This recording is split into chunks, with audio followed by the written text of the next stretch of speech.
Welcome back in, everybody, to a Tuesday edition here of Birds 365 on JAKIB Sports. Big thanks to everybody for being here in the chat. I'm your host, Zander Krause. That's Johnny Mac, John McMullen, the number one Eagles beat reporter in town. Give him a follow at JF McMullen on X and give me a follow at Real Zander with a Z. Zander's with a Z. I got a couple of you guys following me today. I always follow back. Anybody that comes from JAKIB Nation, I will follow all of you back. Thank you guys for checking in with us over on there. And then another update on the channel.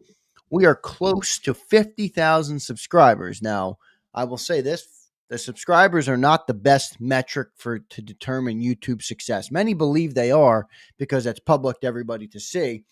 But they are not the number one metric. But by all means, we like to get our subscribers up. So if you're out there, thanks for Prince for reminding me. Tell a friend about JAKIB Sports, everybody. Tell your Eagles friends about Birds 365 and about the National Football Show and the pre- and post-game show. We are just about 500 away from 50,000 subscribers. So big thanks to all of our viewers out there. Make sure you tell a friend, share the show, do whatever you got to do to help us out. If it's something that you want to do, we appreciate each and every single one of you for doing that. So big thanks to Prince for keeping track of that for us. Johnny Mac, we're going to get to a couple super chats here before we talk about some other topics. Got about an hour and 5 minutes left on the show today.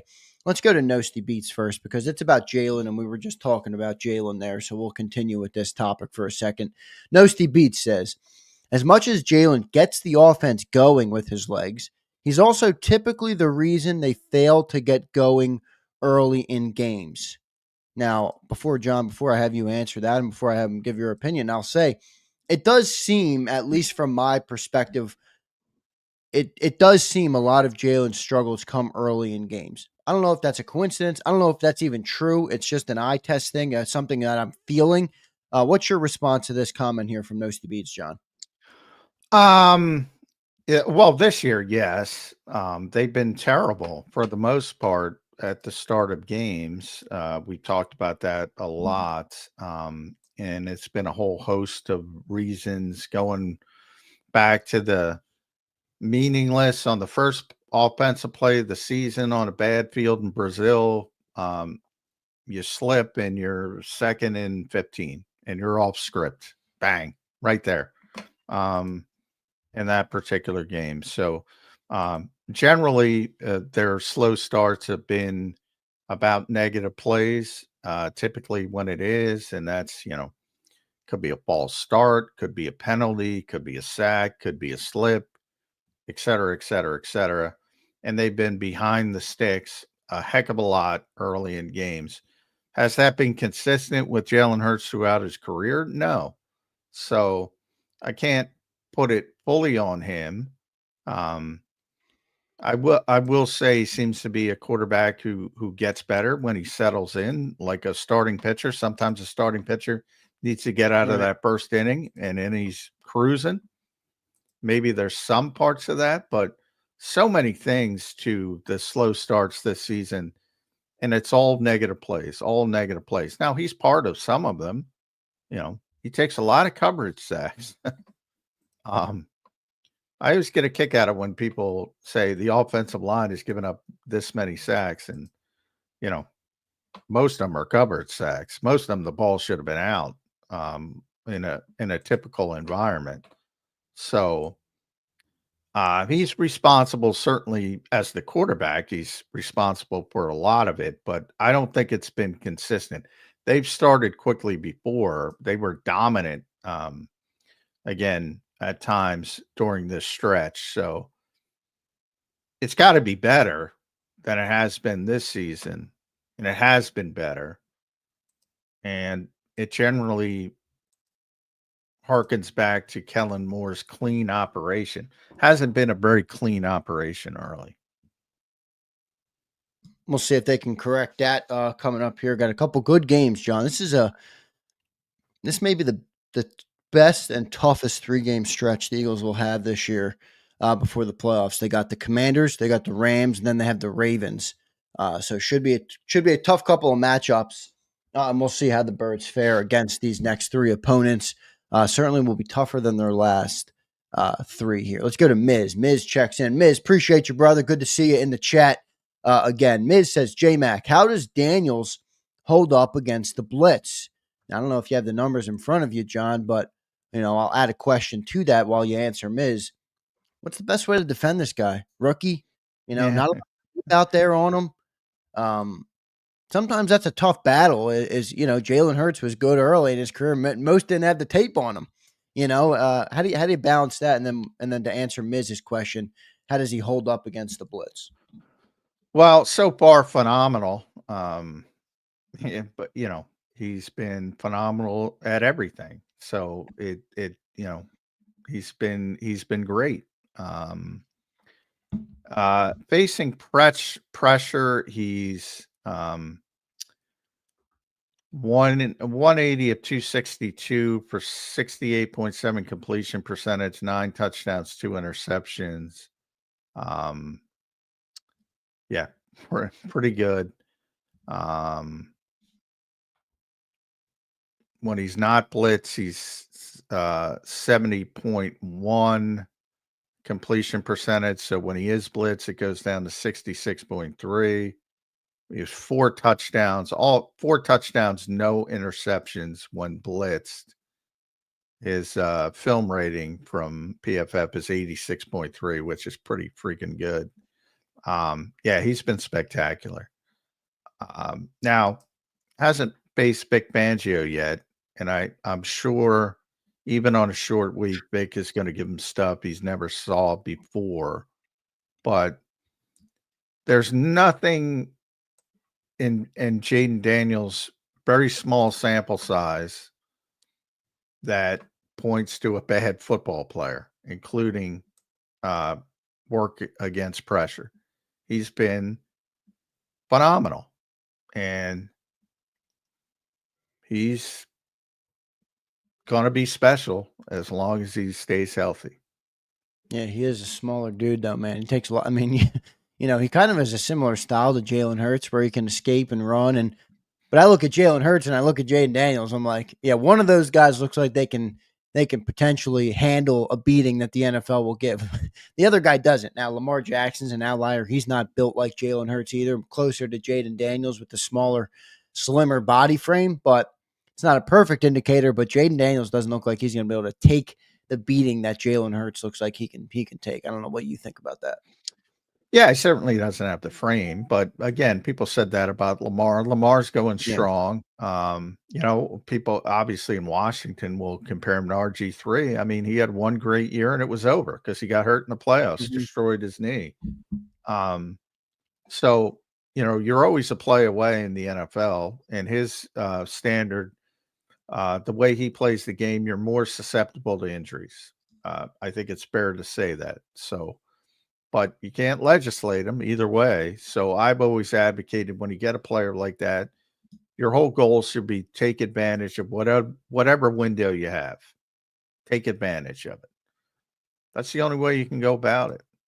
And I include the Eagles in that category, even though, again, Jalen Hurts is more equipped to handle some of it because of his frame and his strength and all that kind of stuff.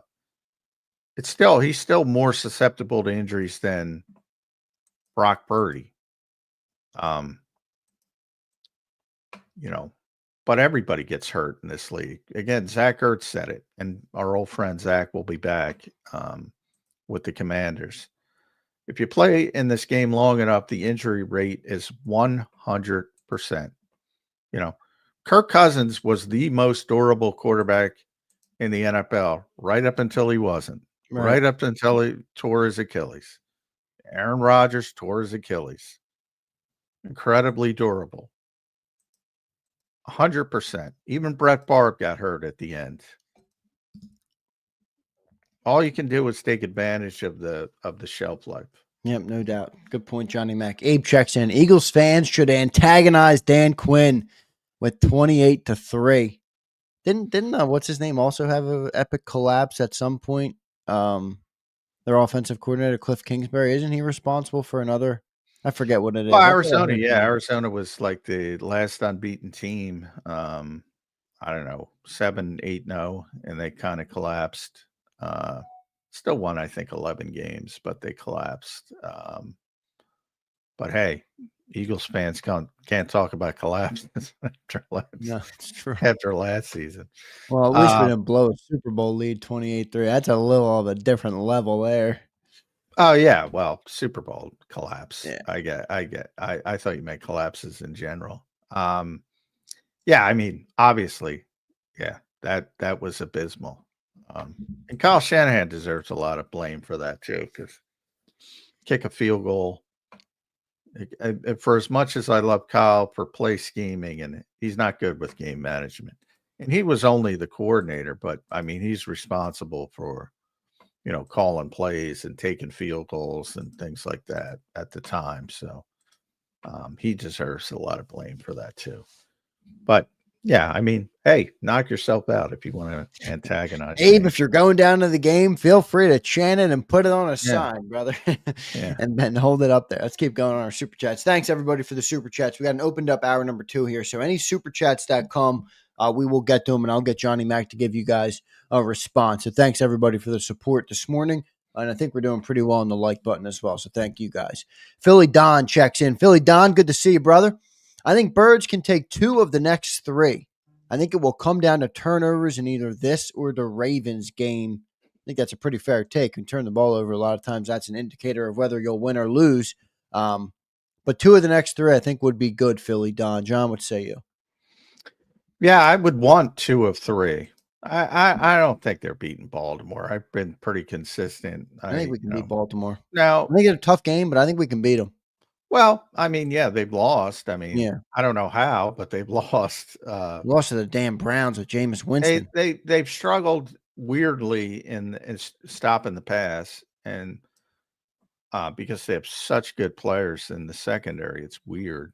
So maybe it's the pass rush. I got to look more into it that week. Obviously, they lost their coordinator. That affects it. We know that.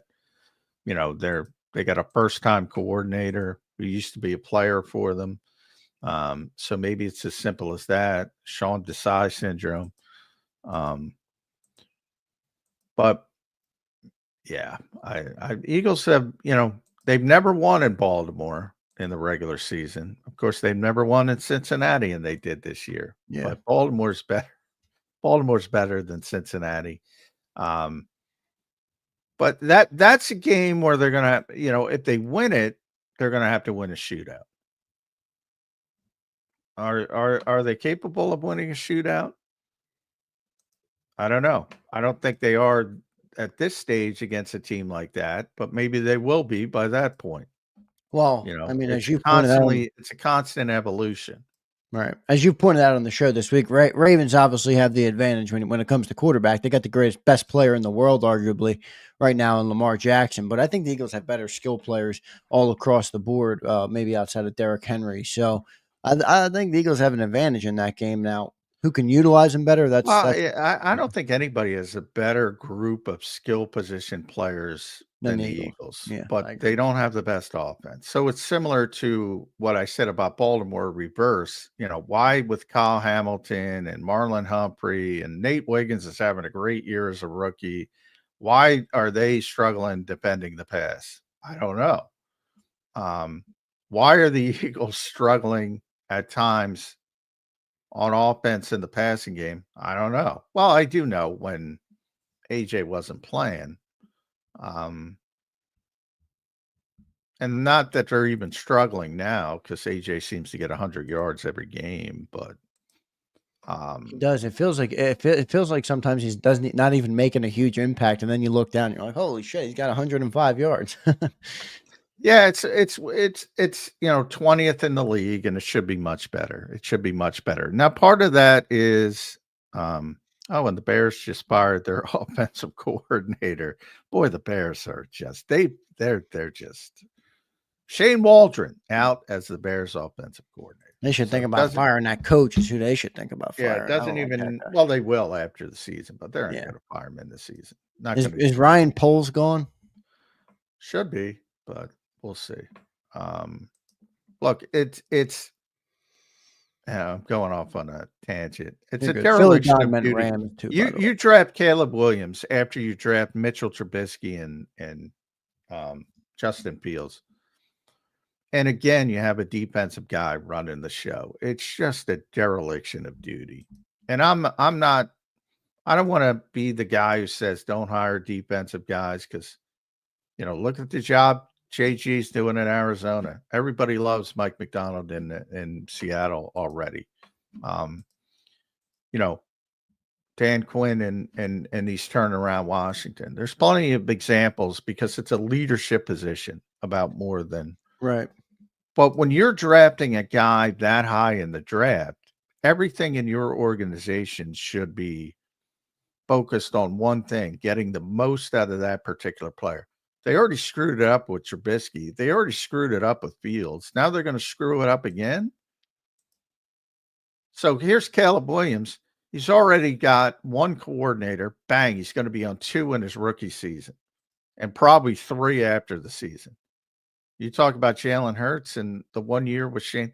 Think about that. All right. He's going to have 2 in his rookie season. Eberflus is gone, so they're going to have a new head coach. Right. So he's going to have a third guy before he even plays the first game of his second year. That's an abysmal organization. Abysmal. Now it can be overcome. I mean, Jalen started with Doug. If everybody remembers that, he had 4. Actually, I actually thought his 4 games his rookie year with Doug were pretty good. But anyway, he got a new staff in that second year. But yeah, that Bears organization is brutal. Let's keep going. Prince Swayze checks in. Prince, thank you, brother. Appreciate it. And Philly Don, I did see you meant the Rams. Autocorrect gets the best of us sometimes. Philly Don, appreciate your super chats though, brother. Prince says, the Eagles haven't had a complete game yet. I feel this team is on a different trajectory than last year. I believe we will continue to improve, and I like our chances this season. Coaching matters. I agree, Prince. It definitely doesn't feel like it did last year at 7-2. It feels like they're building, and getting better each week. John, what's your response to Prince? Yeah, I've been talking about that since early in the season. It's not about being 10-1. It's about playing your best football late in the season when the playoffs starts. So can they get there? Hopefully. It's a better trajectory than last season, certainly. But we know what happened last season. So we're working off the hindsight of what happened. But they were definitely better early last season than they were late, to say the least. And you want the exact opposite. Nobody's saying coaching doesn't matter. I'm saying it doesn't matter as much as most fans think it does. The best coach in the NFL can't win without significant talent. Now, he can get you from, I would say, the best coaches will get a 5-win roster to 7 or 8, a 10-win roster to 12 or 13, and so forth and so on. It's always players first, always players first. And, if I'm Nick Sirianni, because let's be honest, a bunch of people are going to be calling for his job if he loses to Washington on Thursday night. He's 41-19. If I'm Nick Sirianni, I just point at the scoreboard. I point at the record. Stop doing the nonsense. There's a bunch of people aren't going to understand it. There's nothing you can do about it. The expectations, not that it's bad. It's good to have high expectations. But if you want to fire a coach who's 41-19, I just talked to you about Chicago and their constant turnover. Right. Trubisky, not only off the field, but on the field. Trubisky, think about that. You take that guy second overall. Fields is a top 10 pick, whatever the hell he was. I think he was like 10, yeah. And now you take another quarterback at number 1 overall, and you can't figure anything out. And this organization is so stable, so successful. 680 winning percentage. 680 winning percentage. And a bunch of people think that's bad. I don't think they think it's bad. I think they think it could be better with our team. And I'm not saying they're right. That is the definition. We just went through political season. That is the definition of freaking entitled, man. That is the flipping definition. of entitled. Yeah, we're winning a lot of football games. We are winning a lot. We win a lot more than we lose. No doubt with Nick Sirianni. Good stuff, Prince. Thank you for checking in, brother. We'll get to your next super chat as well. James Carver, my main man. James Carver, good to have you back on the show, brother. We appreciate your support as always. James Carver checks in. He says, Steelers showed how to beat Daniels. Stop the run, then set the edge and contain and let the tackles press the pocket while maintaining outside leverage. Make them beat the back six. Make them beat the back six of nickel, which ours is elite. Big day for Jordan Davis and Jalen Carter needed. I think he's right about that. Well, they lost the game, and I hope you're okay, James, but they lost the game 28-27. And they might have got screwed on the spot. They definitely got screwed. They definitely got screwed on. I don't know if Zach got it, but they should have respotted it, and they should have measured, and maybe it was inches short. But my point of it was razor close that game. Yeah, but Jayden did maybe have one of his worst games. I mean, he was 17 of 34. Well, I haven't looked. He was 50%. I mean, I didn't. I watched most of the game, but we were doing our pregame. I didn't watch the game. I'm trying to pull up his grades and see how he played.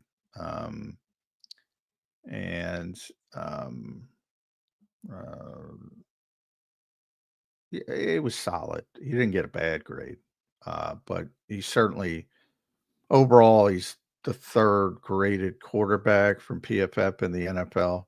So he definitely didn't play up to that level.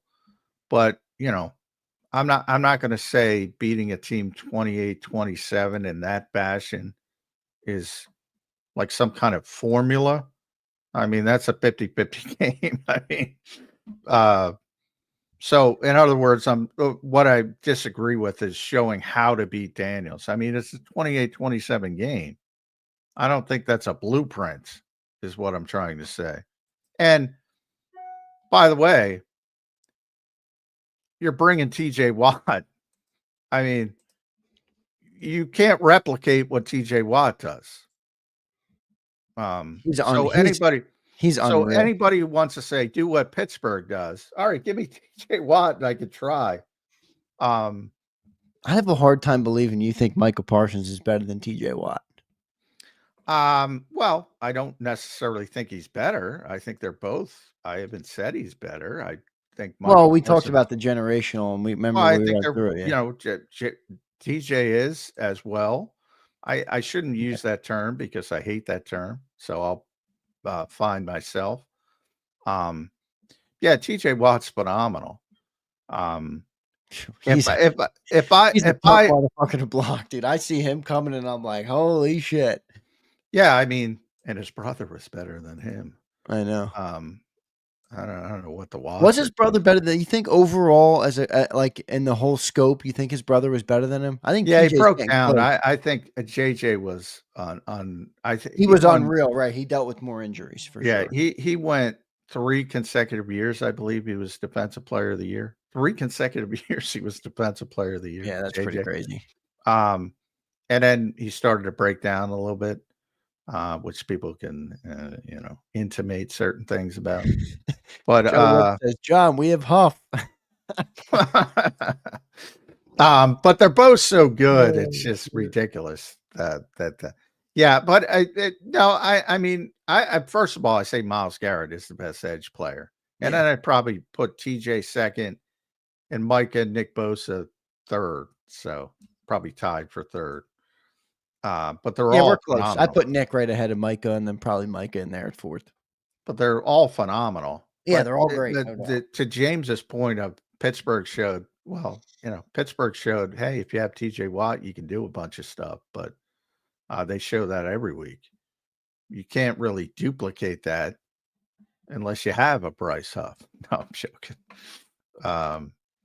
Yeah. So you can't just do what Pittsburgh does, because you don't have the biggest component to what Pittsburgh does. Good stuff there. James, thanks for checking in, brother. I agree with your point a little bit more than Johnny. And by the way, one more thing. The Eagles have a better overall defense than the Steelers. So they can go about things a different way but they have to go about things a different way. There's no blueprint. That's the only thing I'm Yeah. arguing.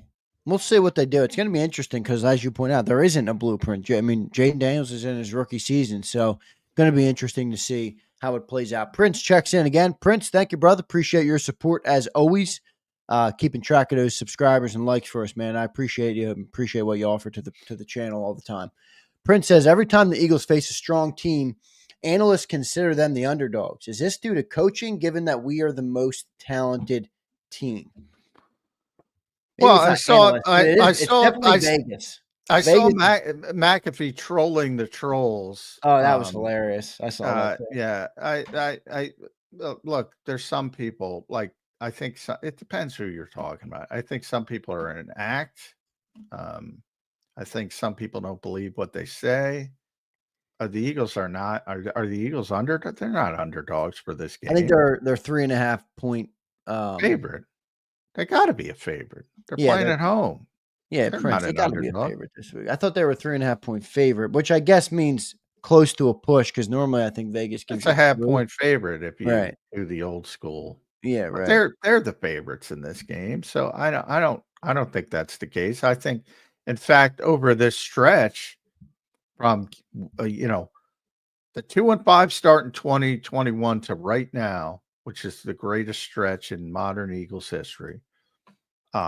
They have been favorites an astonishing number of times. Astonishing. So I don't.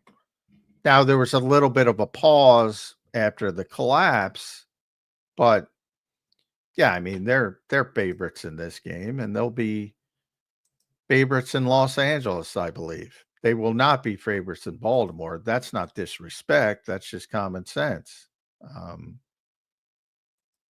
I mean, Baltimore's a great team, and they're playing at home, so they're going to be favorite. Vegas doesn't care about disrespecting the Eagles. If they don't care. They shouldn't even say Vegas because sports books are all over. They just want to make money, and the whole goal of a line is to push both sides so they make money. They want people to bet both sides. It's got nothing to do with disrespect. Prince, appreciate you checking in, brother. Let me keep rolling here. He dropped another one. Thank you, Prince. Texans use the same game plan that the Bucs used to beat the Lions. I understand what James is referring to. There's a blueprint, but how you execute it makes a difference. It's a good point. Well, the Texans didn't beat the Lions. They played well for a long period. They should have beat the They should have beat the Lions. They should have beat the Lions. They didn't beat the Lions, so the blueprint didn't work. John, what did that defense say to that offense in the locker room after the game? I picked that motherfucker off 5 times. Yeah. You give me 23 points. Yeah. Oh my God, I'd have been pissed. Yeah, there's no blueprint to anything in the NFL. Jalen Hurts said after the game, it's great. AJ said it early in the season. Jalen said it after the game in Dallas. For some reason, it was asked about momentum. It's not real. It doesn't exist. It could be stopped with one play. Human nature's real. That exists. There's no blueprint. There's no one way to play. The good teams will win a bunch of ways during the season.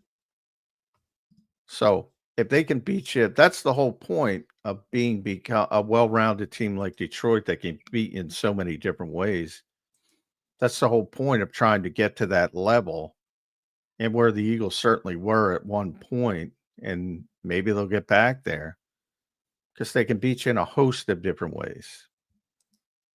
So you can't say there's a blueprint for beating Carolina. Never mind. Well, maybe showing up, but never mind a good team. There's no blueprint. There's never a blueprint. Well, Nick Bosa would disagree with you. Remember when he said that last year after they destroyed? Yeah, and I said Nick Bosa's full of shit. And well, it didn't look like he was last year when the Eagles proceeded to lose. Oh, well, San Francisco stole their soul. I would agree with that. That's yeah, exactly. But that back what I just said about TJ, think about it from a logical standpoint. Same thing with Nick, because Nick's a great player. Well, all right. If I want to copy how San Francisco beat the Eagles, well, how do I copy that? Can I get the Nick Bosa Xerox down the hall? Can I get the Christian McCaffrey Xerox? Can I get the Debo Samuel Xerox down the hall? I mean, how do you copy Right. a good team's players? Like, I really don't think fans give enough respect to the players. I really don't. Good and bad, by the way, but respect is they don't want to criticize them when they play poorly. That it's all the coaching. And then when they play well, it's well, just do what they did. And like the Nick Bosa's of the world, the TJ Watts were, they don't make a difference. It's like, Yeah. well, we just have to do what they did. I get what you're saying. It's not feasible. Somebody put in the chat, and I don't have a chance to do it right now. Look up the stats for road teams on Thursday night. I think that's advanced stats. I don't have time to look it up now, but if he wants to put it back Yeah, there. I mean, it's a big advantage for the home team. Everybody wants to play at home. Nick said Yeah. that. Yeah, I mean, because somebody asked Nick about this is a longer trip than usual the week prior, a Thursday night game that they give teams. Dallas is a pretty significant trip. And Nick just immediately brushed it off. He said, all right, it's a little bit longer, but we're at home. So I'll take it. You know, everybody wants to play at home on the Thursday night game. Everybody. Yeah. So it's advantage Eagles. Yeah, no doubt. James Carver checks back in. Appreciate it, brother. J Mac, we'll say that Wilson also played amazing, which means Jayden needs to have a great game, but score was more like Cowboys 2 weeks ago, where score was way less indicative than the game because the Cowboys weren't 7 points less the week prior. I think he's saying the score didn't really indicate the way the game played out in that Steelers Commanders game. But Wilson did play well. By the way, Wilson. He played. Yeah, he played very well. But that's another thing. I mean, guys don't play the same every week. I mean, we see that. They don't play the same every week. You wish they would, when they hit that level, and you wish they played that consistently, but it doesn't work like that. These are human beings. They don't play the same every week. And we don't even know what they're dealing with. I try to bring up, typically when we think about the NFL as, injury related, so many guys play with maladies. Like last week, Jalen Hurts was dealing with the ankle that became an issue. Saquon Barkley was dealing with a leg injury from his backward leap, and then he hurt himself in the game. Everybody's dealing with something, even the guys who are out there. And you don't know how they're feeling on a particular game day. It might not even, it could be something as simple as Russell Wilson has, a fight with Ciara, his wife. Your girlfriend could be bitching at you before you head to the stadium, and it can affect your day. It could be something as simple as that. These are human beings. They don't play like an automatron, like what Russell Wilson, so he's going to be this for 17 games. Just, it doesn't work that way. Good point, Johnny Mac. Appreciate all of our super chats today. Great stuff from everybody in the chat. Got a big game here coming up. Brian Fleming making me chuckle in the chat. Appreciate everybody in the chat. Make sure you guys hit that like button. I think we're up over 150, which is impressive. Got to give credit to Prince, Johnny Mac, who's dubbed the name for you, Mr. PFF. That's what Prince dubbed, and you shot back at Prince a couple days ago and shut him up. Good stuff, Prince. Thanks for keeping track of that, brother. We'll get to our final commercial break, and then we'll come back. We'll put a bow on the show. I'll take any other supers that come in, and we'll talk about this Eagles-Commanders game. What's the best approach for this offense going into this game, and any other key takeaways that we had from the Week 10 in the NFL, which is now officially concluded after the Rams lost last night to the Dolphins. Are the Dolphins out of this thing? Could they come back with Tua? I don't know. I think they're 3-6. They might be too far gone. We will see. A lot of good storylines across the NFL. We'll be back in 3 minutes, everybody. Before I do that, let me get to the great people at BetUS and tell you guys about our partners here sponsoring the show. The full 2-hour show, Birds 365, is brought to you by BetUS. Use the promo code YouTube150. That gives you 150% sign-up bonus on your very first deposit and 125% on your second and third deposits, all up to $2,000. So deposit less and bet with more at BetUS. What are you guys betting on in this game with Eagles Commanders? I might be taking a Saquon Barkley over for our 5th jersey giveaway of the year. Our 4th jersey giveaway winner has been shipped out, but he is in the UK, so we'll see when he gets that thing. I don't know when how the NFL.com works with shipping to the UK. All I know is I had to pay $50 of postage. But anyway, hopefully I'll give away our 5th jersey this week. I'm taking Saquon Barkley on the over on BetUS. So big thanks to them for sponsoring the program. We'll be back in 3 minutes, everybody, on Birds 365. If you missed any of today's show on the JAKIB Media channel, listen to the podcast on your way home. Available on YouTube, Apple, and Spotify.